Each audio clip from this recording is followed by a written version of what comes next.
তোমাদের যদি কোনো পড়া মুখস্থ করতে অনেক সময় লাগে তাহলে এই ভিডিওটা অবশ্যই মন দিয়ে দেখো, কারণ এই ভিডিওতে এমন কিছু পদ্ধতি বলবো যা তোমাদের মুখস্থ করার ক্ষমতা অনেক গুণ বাড়িয়ে দেবে। তাই পুরো ভিডিওটা অবশ্যই মন দিয়ে দেখো। জেগে ওঠো চ্যানেলে তোমাদের সবাইকে স্বাগত।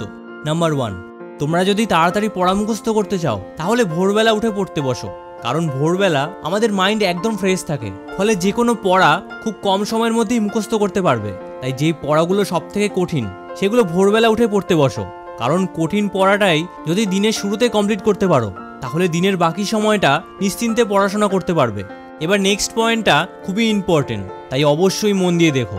নাম্বার 2, আমরা যেই বিষয়টা পড়ছি সেটা যদি ঠিক করে না বুঝি তাহলে মুখস্থ করতে অনেক সময় লাগবে। এছাড়া না বুঝে মুখস্থ করলে যদি পরীক্ষায় গিয়ে বাই চান্স ভুলে যাই তাহলে আর বানিয়ে লিখতে পারবো না।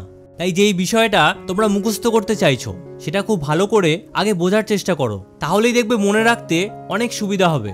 এবার পড়তে গিয়ে কোথাও ধরো বুঝতে অসুবিধা হচ্ছে তাহলে তোমাদের টিচারকে অবশ্যই জিজ্ঞেস করো।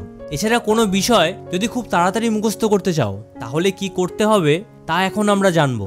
নাম্বার 3, কোনো বিষয় তাড়াতাড়ি মুখস্থ করতে হলে সেই বিষয়টা মনে মনে কল্পনা করতে হবে।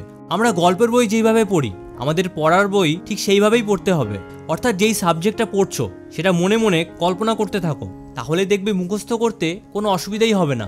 নাম্বার 4, পরীক্ষা যে কদিন বাকি আছে সে কদিন মোবাইল একদম ইউজ করো না, না হলে এই সময় যদি মোবাইল ইউজ করো তাহলে মোবাইলে যা যা দেখেছো সেগুলোই মাথায় ঘুরতে থাকবে, ফলে পড়ায় মনোযোগ দিতে অনেক অসুবিধা হবে। এবার নেক্সট পয়েন্টটা খুবই ইম্পর্টেন্ট, তাই অবশ্যই মন দিয়ে দেখো।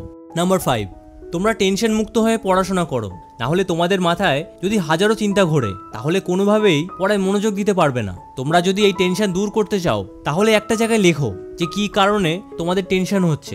তোমরা যখনই খাতায় লিখতে যাবে তখনই বুঝতে পারবে যে তোমাদের ঠিক কী কারণে টেনশন হচ্ছে। এবার এক এক করে সেই কারণগুলোর সমাধান করতে থাকো, তাহলেই দেখবে একদম নিশ্চিন্তে পড়াশোনা করতে পারছো।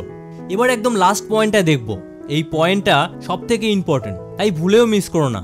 নাম্বার 6, তোমরা যদি তাড়াতাড়ি পড়া মুখস্থ করতে চাও তাহলে লিখে লিখে পড়াশোনা করো, কারণ কোনো বিষয় যদি পড়ার সাথে সাথে খাতায় না দেখে লেখো তাহলে সেই বিষয়টা খুব কম সময়ের মধ্যেই মুখস্থ হয়ে যায়।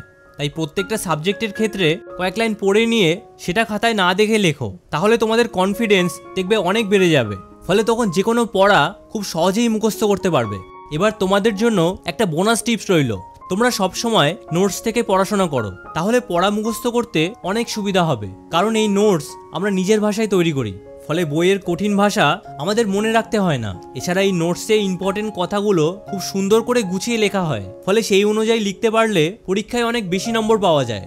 এবার যে কোনো পড়া খুব সহজেই বোঝার জন্য আরেকটা জিনিস করতে পারো, তোমরা যখনই কোনো সাবজেক্ট পড়বে তার ফটো অথবা ভিডিও যদি গুগলে থাকে তাহলে পড়ার সাথে সাথে সেইগুলোও দেখে নেবে, তাহলে পড়া বুঝতে অনেক সুবিধা হবে।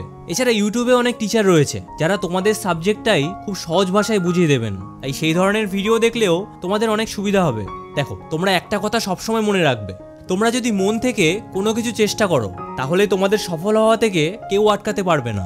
তবে তোমাদের যদি পড়ায় মনোযোগ আসতে চায় না তাহলে ডান দিকের ভিডিওটা দেখো, আর যদি টপারদের মতো ডেইলি রুটিন বানাতে চাও তাহলে বাঁ দিকের ভিডিওটা দেখো, তাহলে তোমাদের সাথে ওই ভিডিওতেই দেখা হচ্ছে। ভিডিওটা ভালো লাগলে চ্যানেলটা অবশ্যই সাবস্ক্রাইব করো।